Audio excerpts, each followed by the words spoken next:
Laughter cracked through the boardroom like glass shattering. Victor Langston leaned back in his chair, tapping his pen once, twice. His eyes fixed on the woman by the cleaning cart. 8 years here, Angela, he said, voice smooth but edged with contempt. 8 years scrubbing this floor. And now, his gaze slid to the girl beside her, you've brought entertainment. Angela steadied her hands on the cart. School closed early, sir. I had no choice. Victor smirked. There's always a choice. But fine. Keep her quiet. This floor is for executives, not field trips. A junior VP chuckled. Cute. A tourist with sneakers. The girl stepped forward. My name is Leah. I'm not a tourist. Victor's eyebrows lifted, amused at her defiance. Leah. And what grade are you in? 7th. 7th. He drew the word out as if it were a joke in itself. And what do you dream of becoming, Leah? Surely not a janitor. A linguist. The room stirred with quiet laughter again. Victor tapped his pen against the folder before him. Languages? That's adorable. How many do you think you'll need? Enough to hear the voices no one listens to, Leah said evenly. The chuckles faltered. Victor studied her, then leaned forward, elbows on the table. And what makes you think you belong in this room? What do you know that qualifies you? Leah's shoulders squared. Her voice was calm, but every word carried weight. I speak 9 languages. The laughter that followed was sharp and incredulous. Executives exchanged smirks, shaking their heads. Victor laughed too, but his eyes stayed locked on her. 9. 9, Leah repeated. List them, said the woman in the blue blazer, arms crossed. Leah lifted her hand, counting one by one. Spanish, English, Mandarin, Arabic, French, Portuguese, Italian, German, Russian. The laughter died down. The silence stretched long enough for everyone to feel it. Victor's pen stilled. The smirk returned to his mouth, but not to his eyes. Pretty names. But names aren't fluency. You wanted to know what I speak, Leah answered. Now you know. Victor let the silence hang, then snapped his fingers at his assistant. Bring me the manuscript from the auction. Angela stepped forward quickly. Mr. Langston, please. She's just a child. Victor didn't look at her. His gaze stayed fixed on Leah. No, Angela. She made a claim.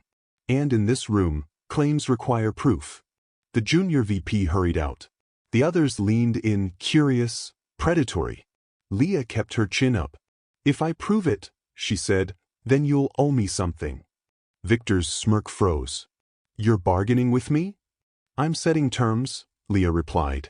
The door opened. The manuscript was laid on the table like a test. Victor tapped it with his finger. Then show us, girl. Prove it. Leah placed her backpack on the floor, straightened her posture, and rested both hands on the edge of the table. Fine, she said. I will. The boardroom went silent. The manuscript lay on the table, its edges yellowed with age. Victor tapped it once, as if striking a gavel.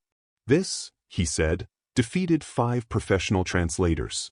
Scholars, paid more in a week than your mother earns in a year. They gave up. He looked at Leah.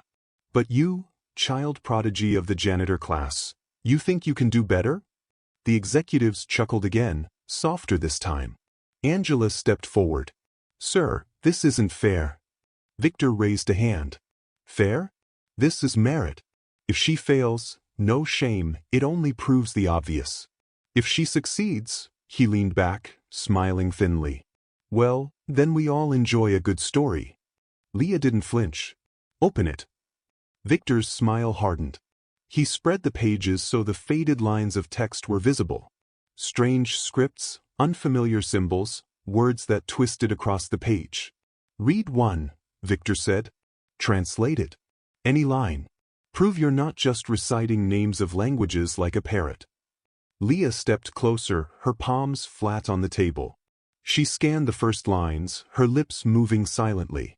The junior VP snorted. Stage fright. She can't do it. Leah's eyes flicked up, steady and sharp. You wanted proof? Then silence. The man froze, caught off guard by her tone. Victor leaned in, intrigued despite himself. Bold. Fun. Silence. He gestured to the others. The room quieted. Leah's finger hovered over the text. She whispered a phrase, then spoke aloud in English. These words speak of wisdom that outlives wealth. Gold fades. Knowledge endures. The executives shifted uneasily. Angela's eyes widened. Leah? Victor's pen stilled in his hand. He narrowed his gaze. Lucky guess. Leah turned the page without hesitation. She read again, this time in Arabic before switching back to English. Pride blinds the powerful. The strong man who mocks the weak builds his own prison. The chuckles died completely. The boardroom had gone silent, save for Leah's voice. Victor's smirk slipped, just for a heartbeat. He straightened in his chair. Enough. But Leah's tone cut across him. You wanted proof. You'll have it. She read one more line, this time in Mandarin, translating smoothly into English. Respect is the language all can hear. Without it, every empire falls. Angela's hands trembled on the cart. The executive stared, unsure whether to breathe. Victor tapped his pen once, sharp and loud. Stop. Leah closed the manuscript, calm. Satisfied. Victor's eyes locked on hers. The smirk was gone now. What replaced it was colder, more dangerous. You just earned yourself my attention, he said quietly. And attention, girl, can be a very heavy thing. Leah didn't look away. So can truth. The room held its breath. The manuscript still lay open, the inked characters staring back at the room like a challenge carved into stone. Leah's voice had silenced every laugh. Now the silence itself weighed heavy. Victor Langston tapped his pen against the table again, a sharp metronome to reclaim control. He couldn't let a 12-year-old steal the air from his boardroom. Impressive theatrics, he said at last. But anyone can memorize lines. How do we know you understood what you read? Leah's gaze didn't waver. Because it spoke to you. And you didn't like it. A murmur rippled among the executives. The blue blazer woman shifted in her seat, lips tightening. Victor leaned forward, eyes narrowing. Careful.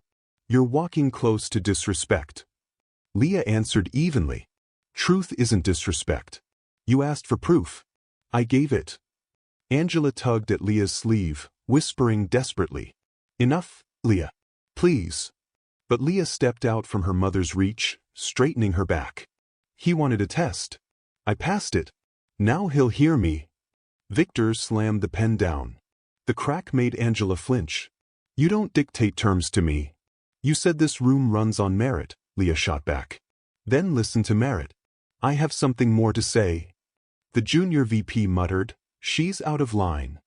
Victor raised a hand, silencing him. His eyes remained locked on the girl. Then say it.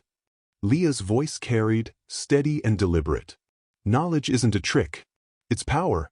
The manuscript says gold fades but wisdom endures. You laughed because you thought I had nothing. But I just spoke words that 5 of your paid experts couldn't.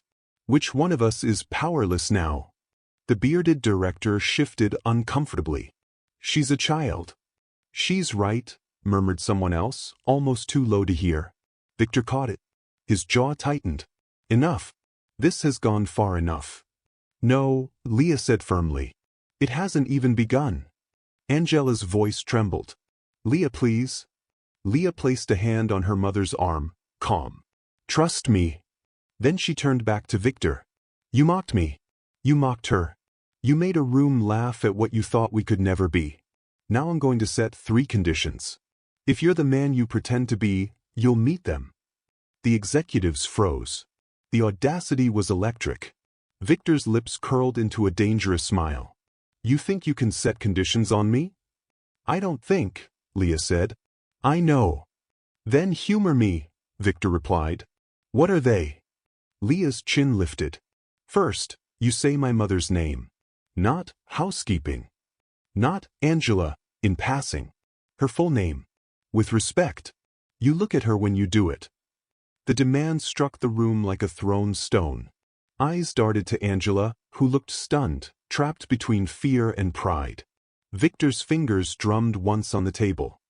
He stared at Leah for a long beat, then turned his head slowly. "Angela Morris," he said, voice clipped. "Thank you for your work." Angela blinked rapidly, her lips parting, but no words came out. Leah nodded once. "Better." Victor leaned back. "That's one. And the second?" Leah didn't hesitate. "You create scholarships. For students like me.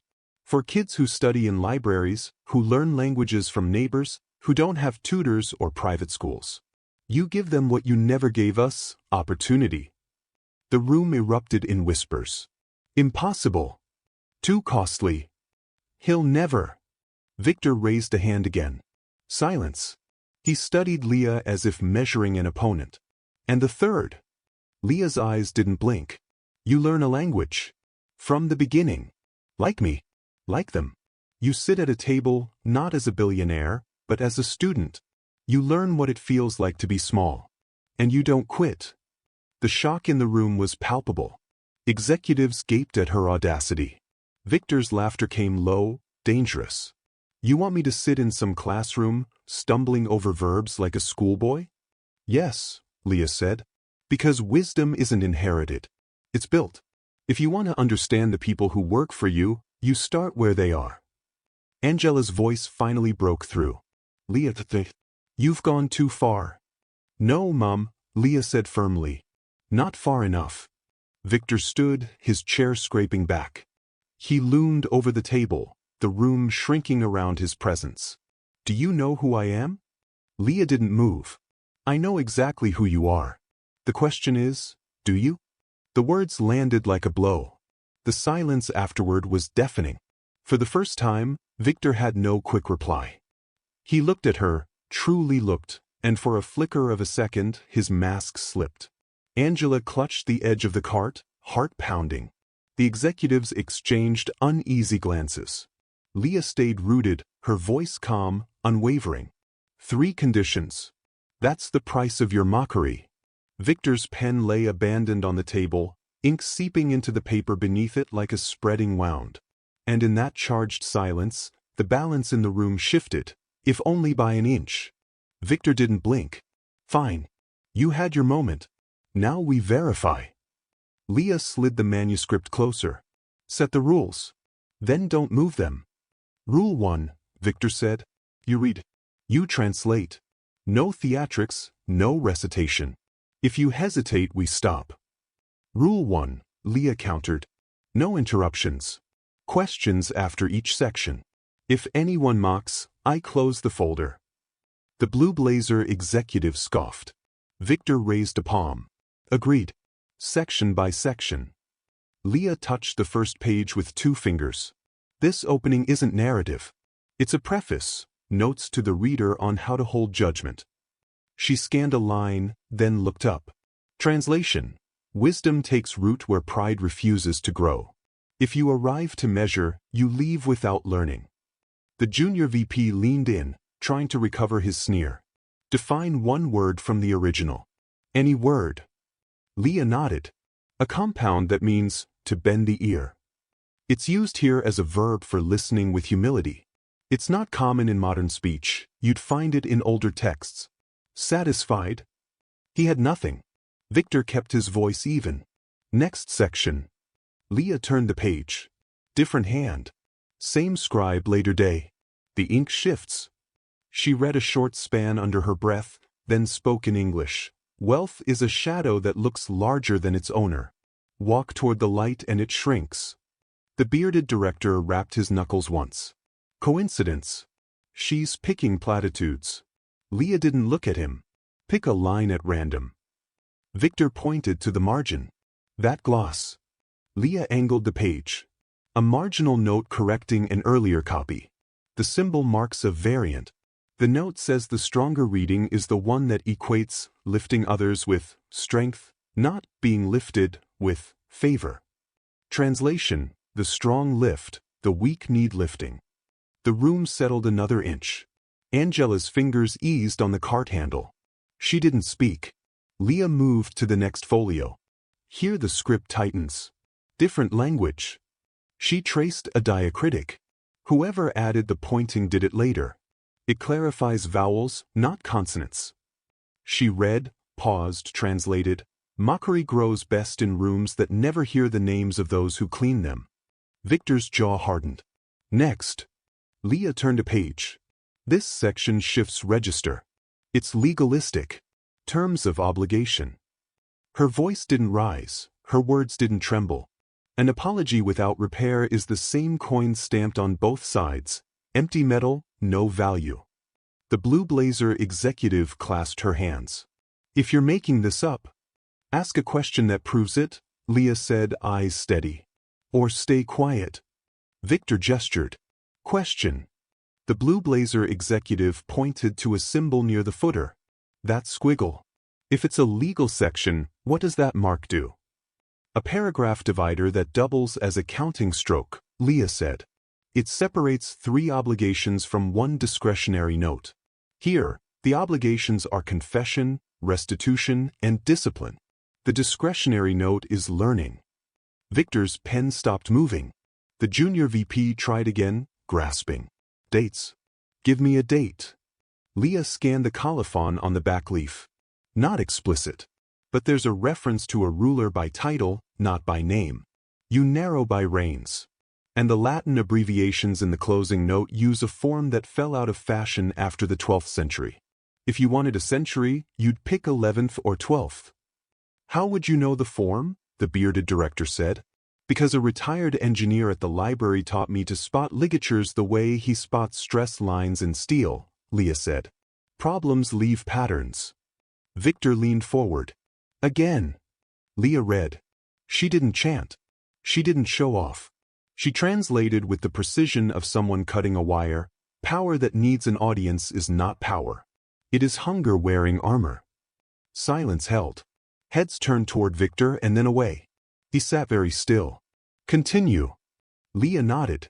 This portion uses metaphor. It calls language a river. It says water changes names as it passes borders, but remains water. It says dignity does not change when a person's uniform does. She closed that page softly. If you cannot say a name, you should not speak about a life. Angela exhaled once, sharp, then steadied. The junior VP reached for his phone.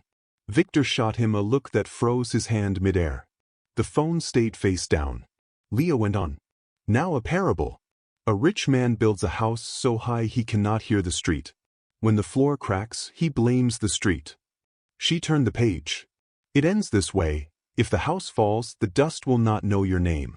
The people will. Victor stared at the manuscript as if it were an adversary that had learned his habits.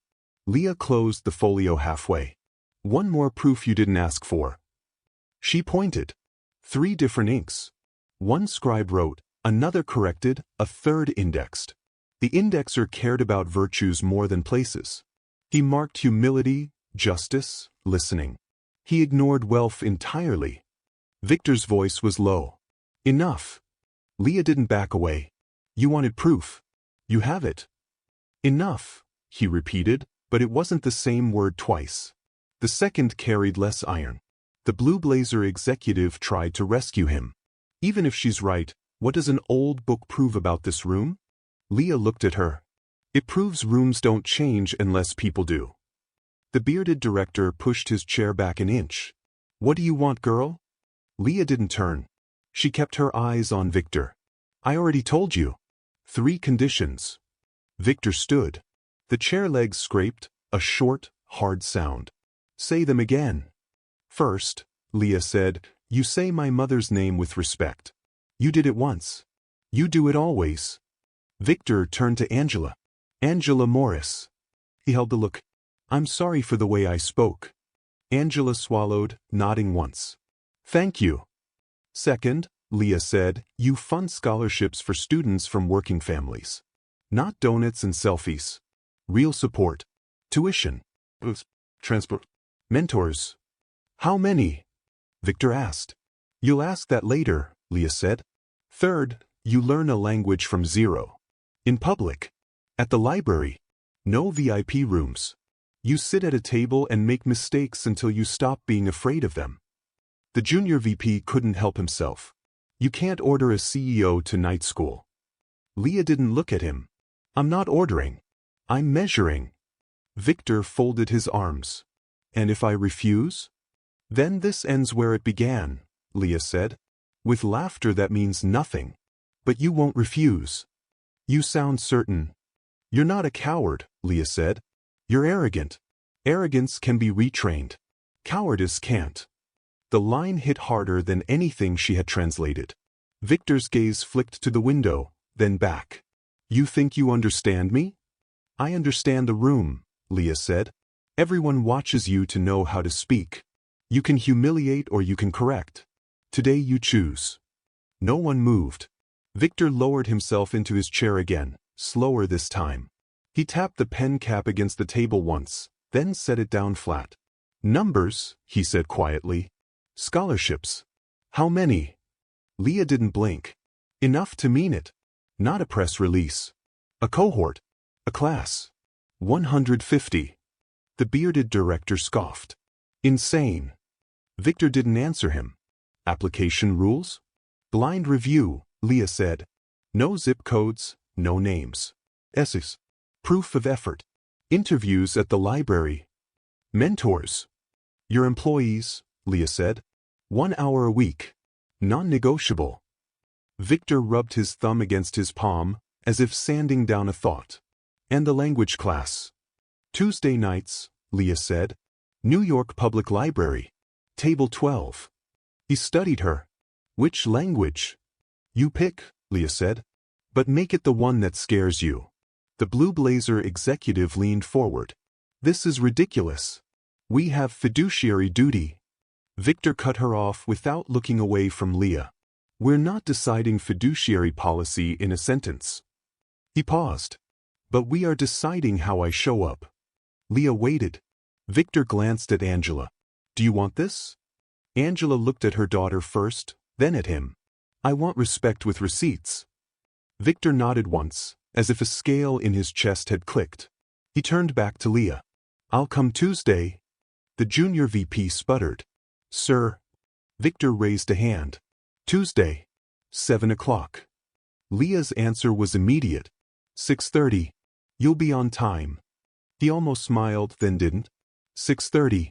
Table 12. Leah closed the manuscript. Good. The rest will document. Victor tapped the folder. You said numbers come later. They do, Leah said. Today you gave time. Next you'll give structure. Then money. In that order. The bearded director shook his head. She's staging us. Leah finally looked at him. I'm staging accountability. Victor drew a slow breath. Security will escort you to the lobby. Angela stiffened. Victor shook his head once. Not out. We'll talk with legal and HR. Quietly. Angela, you'll come back tomorrow at noon. We'll discuss transition. Not termination. Transition. To what? Angela asked, cautious. To a role where people have to say your name, Victor said. The room didn't have a word for the noise it made. It was part disbelief, part relief, and part fear.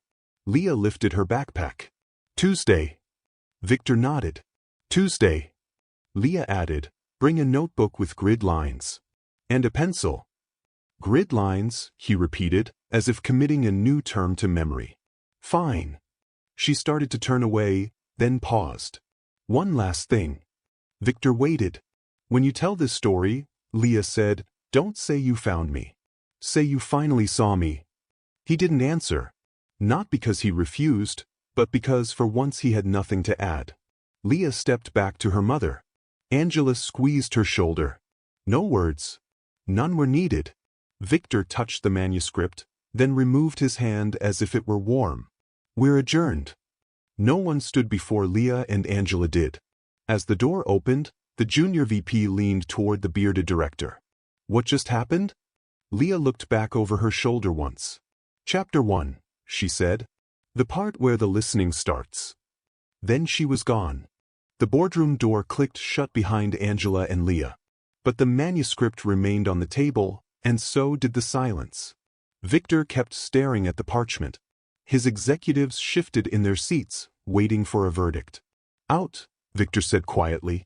The junior VP blinked. Sir? Everyone out. Now. Chairs scraped. Papers gathered. No one argued. Within a minute the room was empty. Only Victor and the manuscript remained. He touched its edge, then pushed it away as if it accused him. Angela returned at noon, as ordered. Leah walked beside her, backpack slung over one shoulder. The same executives filled the boardroom. The manuscript waited in the center, as if it had never moved. Victor entered last. He didn't greet anyone. His eyes locked on Leah. "We're not finished." Leah took a seat. Angela stood behind her. Victor tapped the folder. "Open it." Leah did. "Read," Victor commanded.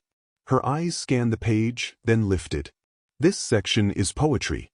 Short lines. Parallel structures. Translate." Leah nodded. Her voice was steady, unhurried. "The ruler who feeds on laughter will choke on silence." The words hit the room like a fist. Executives glanced at Victor, then looked quickly away. Victor leaned back, jaw tight. "Continue." Leah turned the page.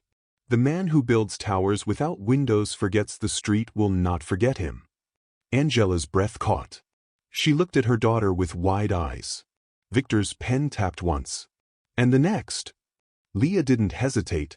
"A leader who sees only mirrors learns nothing but his own face." The room froze. No one coughed, no one moved. Victor's voice was low. "Enough." Leah met his eyes.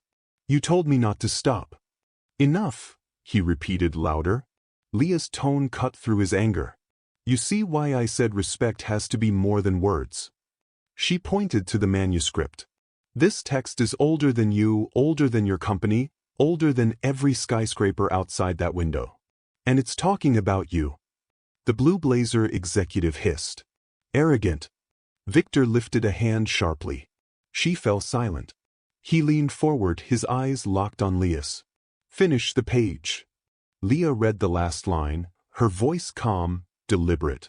"When the mighty laugh at the small, the dust will bury their names. When the small speak with courage, their voices become fire."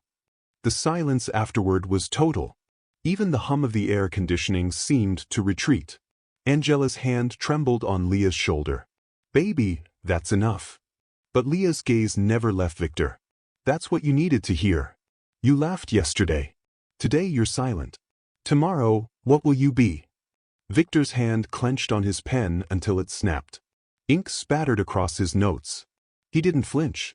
One by one, the executives pushed back their chairs. No one dared speak. The room felt like a courtroom after the verdict had been read. Victor finally exhaled. His voice was tight, controlled. "You'll return Tuesday. 6:30. Table 12. Leah stood. "I already said that." Angela tugged her daughter's arm, urging her toward the door. Leah let herself be led but paused at the threshold. She looked back at Victor. "You can laugh again if you want. But the words won't change." Then she left, the door shutting behind her. Victor sat motionless, staring at the broken pen. His executives lingered in uneasy silence. The bearded director finally spoke. "Sir, she's manipulating you. It's theater."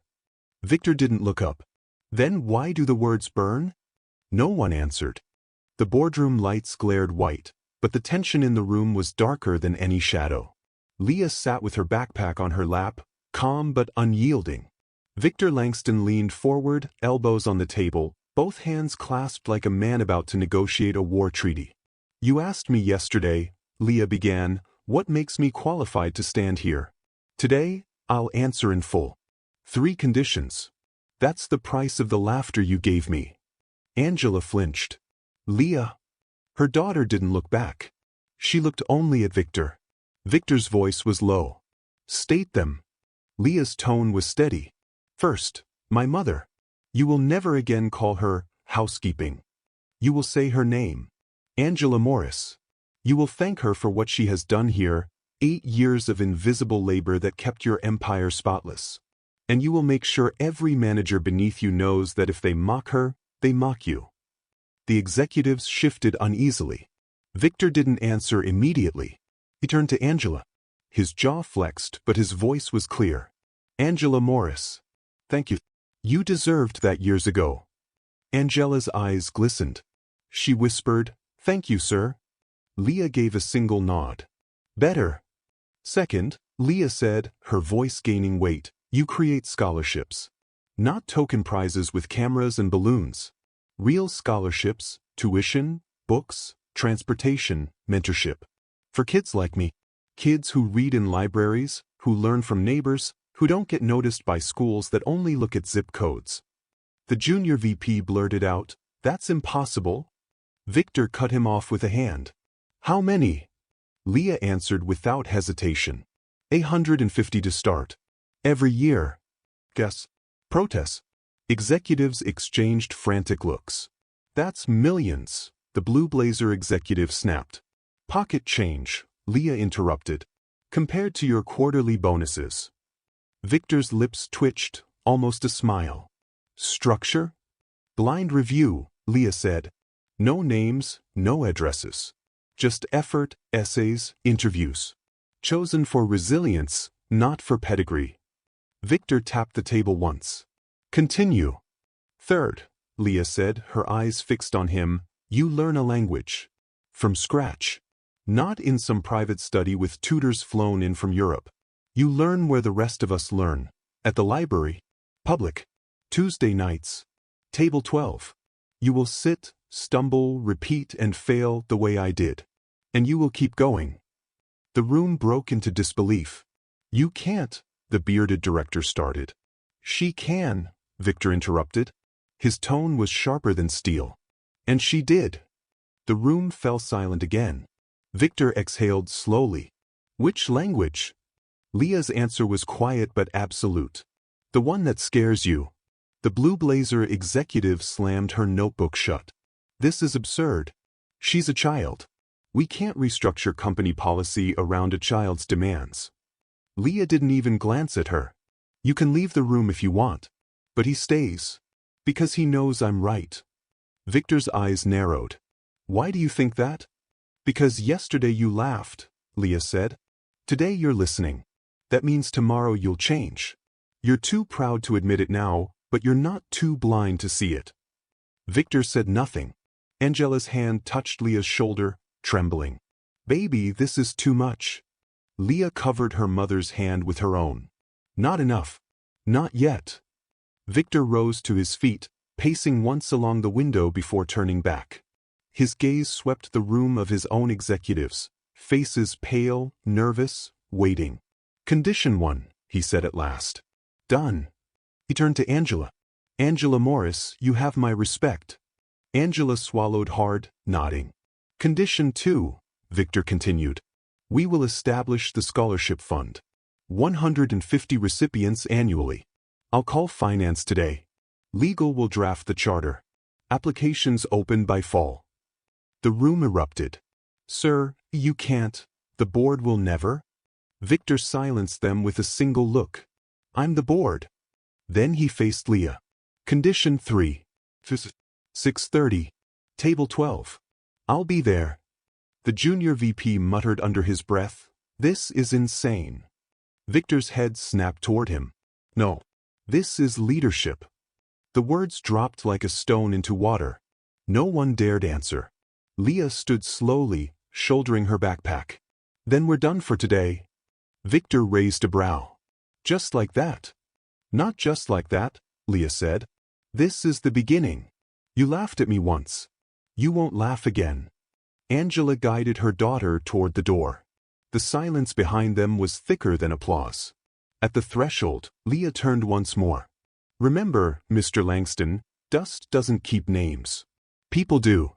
Don't forget what people will remember about you." Victor's jaw tightened, but he inclined his head. "Tuesday. 6:30. Leah nodded once. "Table 12. Then she left, the echo of her footsteps the only sound in the tower that had once belonged entirely to him. The library was already full when Victor Langston arrived. 6:30 sharp. He wore no tie, no tailored jacket, just a dark shirt and trousers. Still, every eye in the lobby turned. Whispers followed him like shadows. Leah was waiting at table 12, A battered wooden table scarred with initials carved by generations of restless hands. She didn't rise when he approached.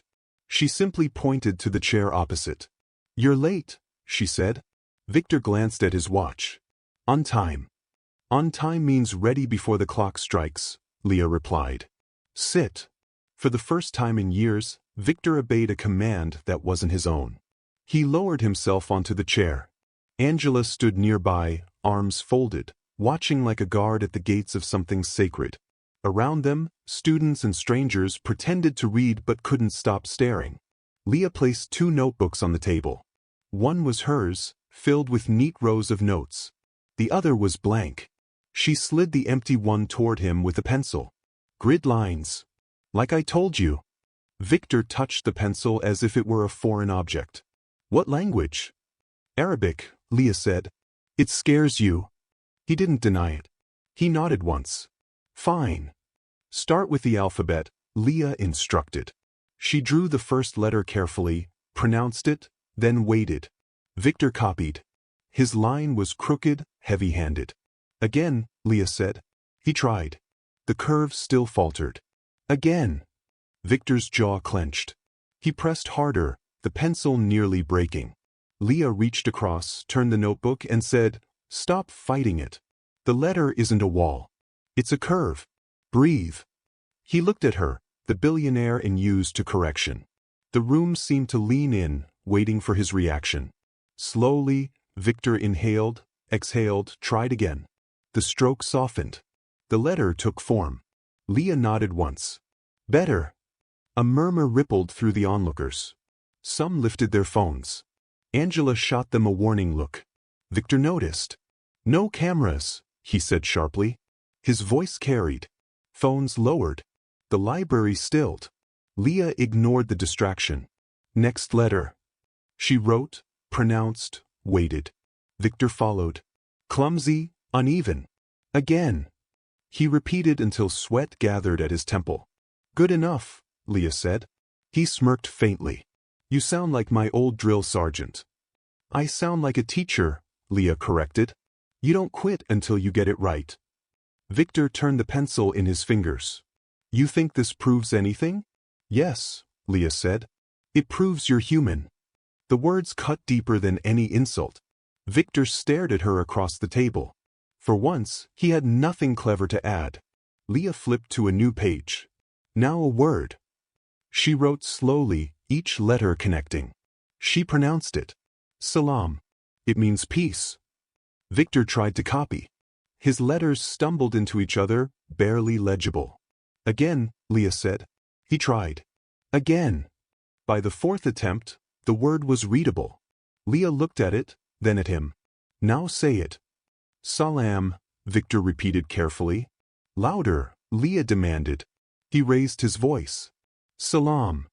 The echo carried through the library. Students lifted their heads, surprised. Some smiled faintly. Angela's lips curved into the smallest of smiles. Leah leaned back, satisfied. "Good. You greeted the room. That's lesson 1. Victor set the pencil down. "And lesson 2? "You come back Thursday," Leah said. "Same time. Same table. You don't stop until you can speak a sentence without looking at the paper." Victor's gaze darkened, but not with anger, with something heavier. "And if I don't?" Leah met his eyes, unwavering. "Then everything you promised yesterday was just noise. And the world will know." The weight of her words pressed into the silence. No one in the library doubted she meant it. Victor tapped the notebook once, then closed it. "Thursday. Same table." Leah nodded. "Don't forget the pencil." He almost smiled, but caught himself. He rose, towering again, but the room no longer shrank around him the way it once did. Eyes followed him, but with curiosity, not fear. Angela placed a hand on Leah's shoulder.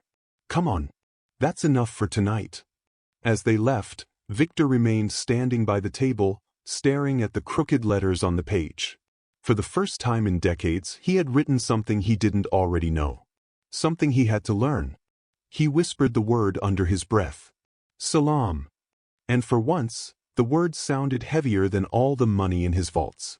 Thursday evening, the library was even more crowded. Word had spread. Victor Langston, the billionaire, was coming back to table 12. Students filled nearby seats, pretending to read, phones hidden in sleeves. Some whispered, some laughed, all waiting. At 6:25, Leah was already there, notebook open, pencil sharpened. She didn't look up when Victor approached. "You're late," she said, though he wasn't. Victor pulled out the chair and sat down. "You enjoy saying that." "I enjoy discipline," Leah corrected. "Open your notebook." He obeyed, flipping to the page from Tuesday. The crooked letters stared back at him, imperfect, raw. Leah wrote a new word. "It means truth. Say it." "Hack," Victor said. "Wrong." He tried again. "Q."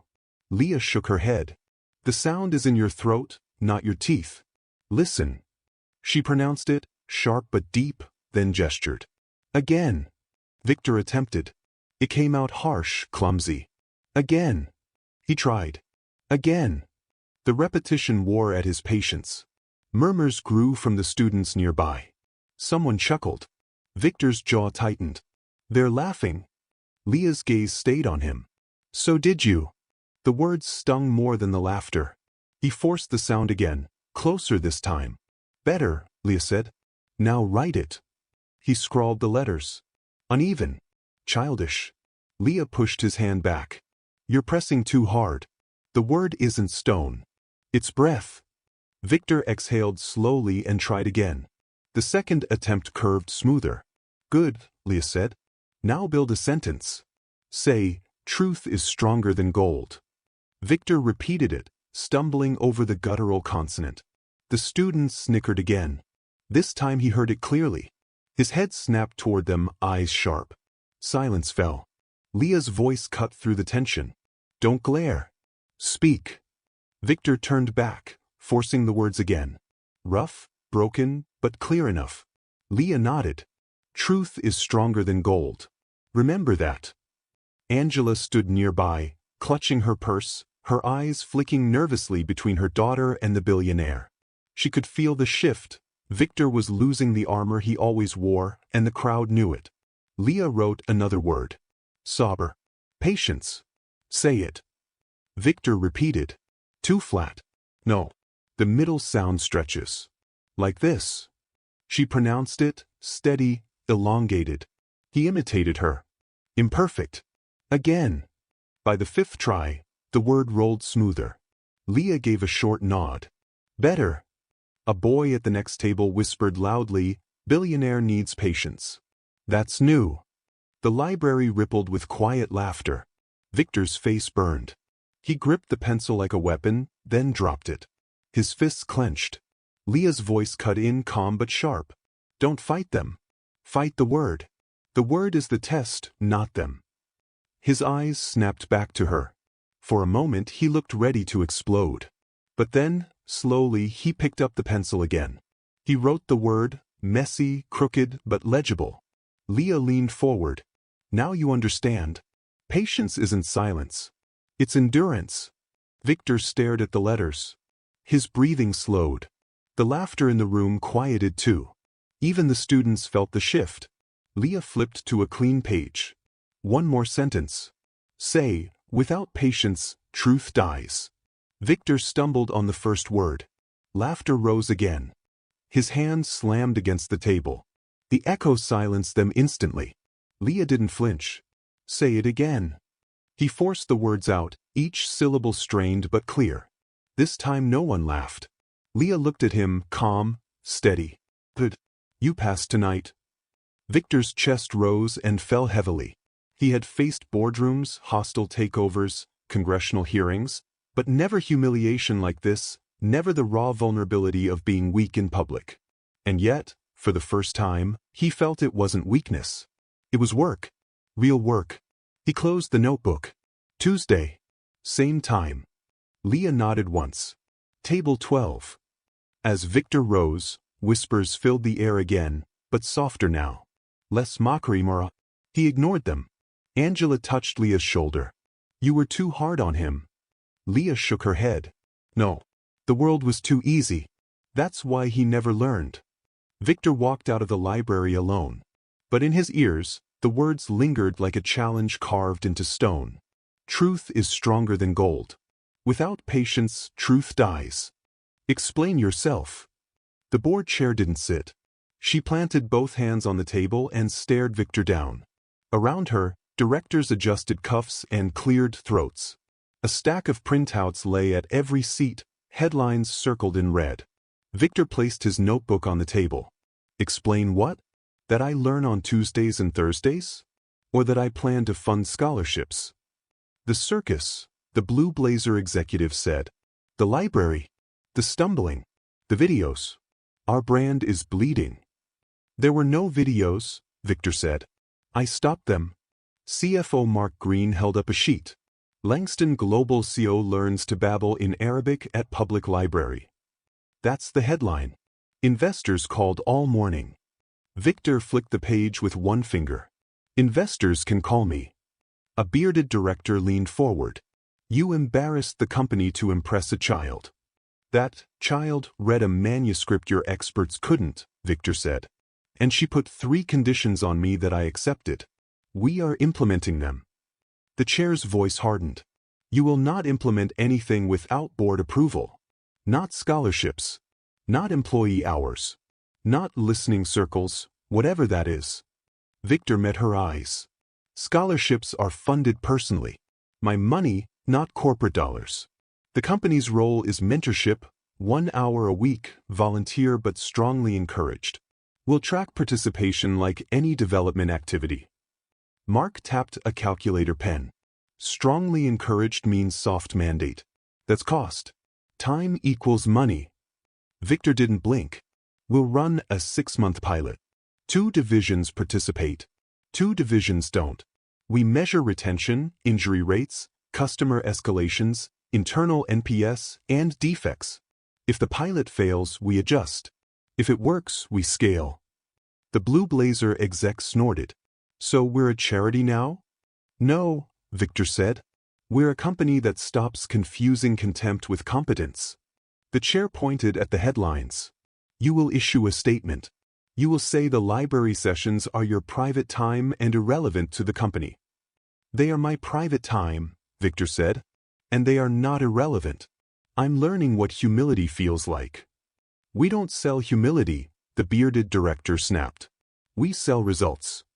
Results come from people, Victor said. People stay when they're seen. A director on video cut in voice tinny. Share price is down 2% since yesterday. The market is jittery, Mark added. We can't feed a narrative that you're distracted. Victor's jaw tightened. I'm focused. On long-term value, not short-term optics. The chair finally Saturday, walk us through your plan. Concrete. Victor flipped open his notebook. 1. Scholarships, 150 per year, blind review, library interviews. Personal fund covers tuition, books, transit. The company contributes mentors and paid time for on-the-clock interviews. 2. Language commons at the library, community classes run by volunteers. We support materials only, not salaries. 3. Career ladders for service staff. Clear steps from cleaner to safety and operations associate, tied to night classes. Time spent learning logged as development. 4. Listening circles, 12 people, no podium, 1 rule, no interruption. Managers must attend before promotions. Mark frowned. Costs. Year 1 corporate cost, low 7 figures, Victor said. We waste more than that on churn. Proof, the bearded director asked. Pilot. 2 units. 6 months. Compare. The chair steepled her fingers. And if we say no? Victor didn't lower his gaze. Then I still fund the scholarships. I still spend my nights at the library. And I still expect managers to learn how to listen, because that's culture, not budget. Silence. Pens ticked. Someone coughed. The Blue Blazer exec tried a different angle. What's the endgame, Victor? You become a saint? Meanwhile, competitors take our contracts. Competitors already underbid us, Victor said. What they can't copy is trust. You don't outsource that. Mark set his pen down. The board wants a risk plan. You'll give it to us by Friday. And no public announcements without our sign-off. Victor considered. Internal memo. Today, staff deserve to hear from me. The chair held his gaze. Internal only. And watch your tone. My tone will be precise, Victor said. The bearded director smirked. What does your new tutor say about tone? Victor didn't smile. She says tone without respect is noise. A few heads lifted at that. The chair closed the folder. We reconvene in 2 weeks. Bring data, not slogans. We'll have both, Victor said. Meeting adjourned. Chairs scraped. Directors filed out in clumps, whispering. Mark lingered. You're daring them to fire you, he said quietly. I'm daring them to lead, Victor replied. Mark exhaled. I'll help on the pilot. I want the numbers tight. Good, Victor said. Tight numbers, tighter habits. 2 hours later, HR, legal, and operations crammed into a smaller conference room. No coffee. No pastries. Victor stood, hands on the back of a chair. We're hosting our first listening circle today. 4 p.m. Invite list. A cleaner, a security guard, a front desk rep, 2 engineers, a shift manager, a product lead, HR, ops, and legal. 12 seats. No presentation. No slides. Phones face down. The HR head raised an eyebrow. Facilitator? I'll open. Then I'll shut up, Victor said. Leah will ask the first question. Legal blinked. The minor? In a corporate setting? She won't discuss strategy, Victor said. One question. When have you felt invisible at work? That's it. Ops crossed his arms. You're taking a risk. So is everyone who answers, Victor said. Book the room. Circle of chairs. Name tags with preferred names, including phonetic spellings. HR scribbled. Ground rules. No interruptions. No defensiveness, Victor said. If someone slips, facilitator names it and we reset. We end with 3 concrete actions we can do by Friday. Legal side. We'll need counsel present. You'll listen, not defend, Victor said. If it turns into a grievance session, I'll stop it. This is not catharsis theater. It's data I can use. Ops lifted his chin. If the stories are ugly? Good, Victor said. Then they were there already. At 3:58, 12 chairs formed a rough circle in a mid-size room usually reserved for product demos. No table. No screen. Name tags on each seat. The door opened. People trickled in where a custodian in a navy uniform glanced around as if he'd wandered into the wrong floor. A security guard adjusted her belt and stood instead of sitting. A young engineer clutched a notebook. The shift manager kept checking his phone until HR silently pointed at a small tray for devices. Leah slipped in without fanfare, backpack slung, hair pulled back. She took a chair like any other. Angela stood by the door, not as staff, not as a prop, simply present. Victor entered last. No jacket. No script. He took a seat, not the head, because there wasn't one. He looked around the circle. Thank you for coming, he said. Today we listen. No interruptions. No punishment for honesty. If you feel unsafe, say so. If you need a pause, say pause. He nodded to Leah. Please start us. Leah didn't perform. She just spoke. When have you felt invisible at work? Silence stretched. People glanced at each other, then at Victor, expecting a trap. The security guard broke first. Yesterday, she said. An executive walked past my desk and dropped his coffee cup in my trash without looking at me. Said, "Good girl." I'm 42. No one spoke. The engineer cleared his throat. Meetings, he said. I talk. People mimic my idea with different words 5 minutes later. Then it's genius. When I bring it up, I'm sensitive. Also, it's a nil. Not Enil. Enil. He tapped his name tag where the phonetic spelling sat. The front desk rep took a breath. Phones. When someone says, "Put me through to someone who speaks proper English," and I was born in Queens. The custodian stared at his hands. 3 years here. People still call me sir, like I'm a janitor ghost. Sir, can you vanish that spill? Sir, can you be quick? My name is Mateo. The shift manager glanced at Victor, then away. Scheduling. We push the cleaners into double shifts, then ding them for being late the next morning. We never fix the template. We just blame. HR wrote nothing. She just listened, jaw tight. Victor didn't move. Thank you, he said softly. Keep going. A product lead spoke next. I corrected a teammate for mocking a receptionist's accent. He said I was policing tone. I didn't escalate because I didn't want drama. Leah asked, and what did that cost you? The product lead stared at the floor. My voice. For a week. Leah nodded. Anyone else? Angela didn't raise her hand. She simply said, 8 years.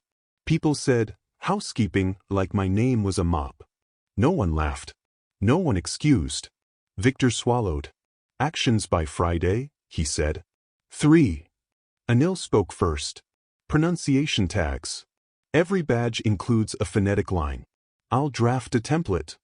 The security guard added, guard orientation includes the name rule. Use names, not roles. Mateo lifted his chin. Scheduling. Stop double shifts followed by early morning starts unless voluntary and paid. Put it in writing. Ops nodded slowly. We can do that. Victor looked at HR. Training? Managers complete a listening module before performance reviews, she said. Mandatory. Legal finally spoke. We can codify the badge change and scheduling protections by Friday. Training will take a month. Victor nodded. Good. Add a public Slack note. Name rule is live now. If someone slips, correct them on the spot. No sarcasm. Just correct. Leah looked around the circle. One more. Next week, each person here brings one colleague to the circle. This grows, not dies. No one argued. Victor stood. Thank you, he said. I'll report back to the board with actions, not adjectives. As the room emptied, the shift manager paused at the door. Sir, he said to Victor, awkward. About the library, that took guts. It took patience, Victor said. I'm learning the difference. Leah slung her backpack. You have homework. Victor lifted an eyebrow. More letters. 2 sentences, Leah said. By memory. And one apology to someone not in this room. To who? You'll know, Leah said. Angela caught Victor's eye. Names, she said. Start with names. He nodded. Names. When they left, Mark was waiting in the hall with a folder. Risk plan draft. I signed up for Tuesday. To mentor. Victor took the folder. Good. Bring a pencil. Mark frowned. For mentoring? For learning, Victor said. Table 12 isn't only for me. He headed for the elevator, tapping the notebook against his palm. Somewhere in it, 2 sentences in a new alphabet waited to be written without fear. And somewhere in the building, at least 3 people would hear their names pronounced right before the day ended. Victor Langston sat in the back of his car, notebook on his knees, pencil rolling against the leather. 2 sentences stared back at him in awkward, slanted Arabic. Leah's demand echoed, one apology to someone not in the room. He had tried to ignore it, but the words clung. The faces from the listening circle wouldn't leave him either. Mateo, Anil, the guard, Angela's eyes. Finally, he told the driver to change course. Not home. To the warehouse district. The car pulled up outside a low building with peeling paint, one of Langston Global's oldest distribution centers. Victor stepped out. No cameras. No entourage. Only the weight of what he had to do. Inside, fluorescent lights buzzed. Workers in reflective vests moved crates and scanned barcodes. A supervisor nearly dropped his clipboard when he saw Victor. Sir? We weren't told. I didn't come for you, Victor cut in. His voice carried across the floor. Where's Mateo? The custodian froze near a stack of mop buckets. He blinked as if his name had never been said aloud by this man. Here. Workers stilled. Machines hummed, but hands paused. Victor walked toward Mateo. He didn't tower. He didn't order. He stopped in front of him. I came to say this directly, Victor said. For 8 years I let people call you, sir, like you were furniture. Like your name didn't matter. That was my failure. I'm sorry, Matteo. The room was silent. Forklifts idled. A scanner beeped once, then stopped. Matteo gripped his mop handle tighter. Sir, you don't need to. Victor shook his head. I do. And you don't call me sir. Not today. Not here. A murmur rippled through the workers.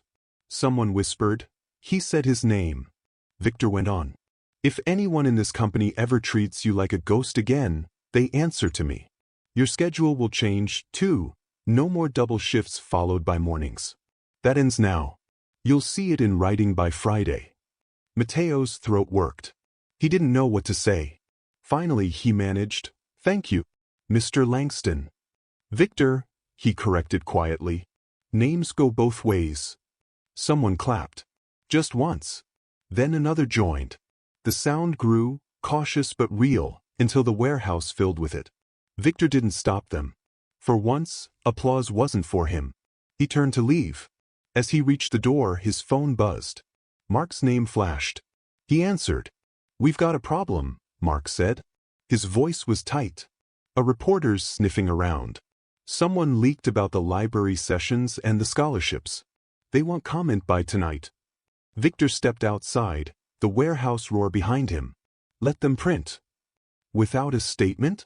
Victor glanced at the workers still watching through the glass. The statement just happened. They'll hear it from the people, not the press. Victor, that's... He ended the call. The car waited, but he didn't get in. He looked at the notebook again. The 2 sentences in shaky script. The apology he'd just given. For the first time, they matched.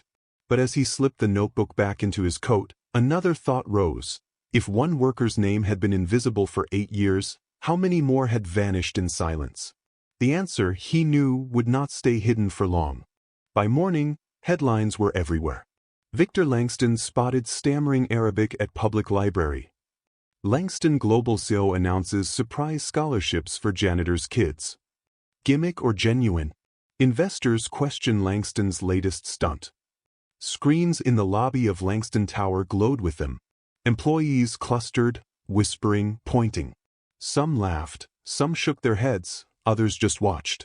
Victor stepped out of the elevator into the hum of voices. Every eye turned. He didn't slow. The boardroom waited, but so did the press outside the glass walls. Cameras ready, microphones raised. The chair of the board was already there. Damage control, Victor. Sit. He didn't. He stood at the window, hands behind his back. There is no damage. Only truth. Truth doesn't trend, Mark muttered from his seat. Narratives do. Then we give them one, Victor said. The blue blazer executive snapped. We? You already gave them plenty. Amateur hour at a library table. You humiliated us. Victor turned. I was humiliated. You were not. Learn the difference. Before the argument could escalate, the doors opened. Leah walked in. Backpack over one shoulder, eyes steady, uninvited yet unshaken. Angela followed a step behind. Gasps rippled around the table. You can't be here, the chair hissed. I can, Leah said. Because this started with me. And if you want to talk about it, you talk to me too. Victor gestured to a chair. Sit. She did, sliding her notebook onto the table. You're all panicking about headlines. You should be thinking about receipts. The bearded director scoffed. Receipts? Proof, Leah clarified. People laugh at him in the library? Fine. Show the scholarships are real. Announce the first application date. Show names of the first mentors who signed up. Let the truth outrun the joke. Mark's pen stilled. That actually could work. The chair shot him a glare. We're not letting a teenager dictate corporate PR. Leah met her eyes. Your PR already failed. Mine's free. Victor almost smiled. She's right. The blue blazer exec slammed a folder shut. You'll tank the stock further if you double down. Victor raised a hand. No. We'll set the narrative. Press conference. Today. Leah speaks first. The room erupted. Impossible, irresponsible, she's a child. Leah didn't flinch. I'm not a child when I read 9 languages better than your consultants. I'm not a child when I can stand in front of cameras and say the word scholarship without trembling. The question is, can you? The silence after that was sharp as glass. The chair exhaled. If this backfires, Victor, it's your head. It already is, Victor said. By noon, the lobby was a forest of microphones. Reporters shoved forward, cameras blinking red. Employees lined the balconies, watching. Victor stepped to the podium, but Leah moved first. She adjusted the mic, chin high. My name is Leah Morris, she began, clear and firm. I'm the daughter of Angela Morris, who cleaned this building for 8 years. Some of you laughed when you heard a girl like me said she speaks 9 languages. Some of you laughed when you saw a man like him trying to learn one. But laughter doesn't change truth. And truth is stronger than gold. The words echoed. Phones recorded. Pens scratched furiously. She went on, steady. Victor Langston has promised 3 things. Respect for every name in this building, 150 scholarships every year for working families, and his own seat at table 12 in the public library, where anyone can watch him learn. Not behind glass. Not with guards. With us. Reporters shouted questions, but Leah raised her hand and the noise dipped. You want receipts? Applications open next month. Mentors sign up today. Check the website. Watch the library table. Judge with your own eyes. Then she stepped back. Victor moved up, his voice low but clear. She said it all. My only addition is this. I laughed once. You won't hear me laugh at the wrong things again. Hold me accountable. Flashes burst. Questions rained.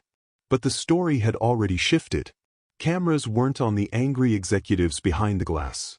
They were on Leah, on her voice, her certainty, her fire.